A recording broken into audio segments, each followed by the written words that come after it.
Hello friends, in today's video I'm gonna be walking through how to edit music length on TikTok. So first of all, open your TikTok application and tap on this plus icon, and to edit your music length you have to select here 50 seconds, 60 seconds or 3 minutes duration. So I'm gonna selecting 15 seconds and I'm gonna capturing a video here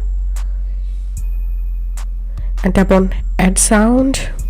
Now you can select any music from here and tap on this cut icon to trim your music like this and tap on done,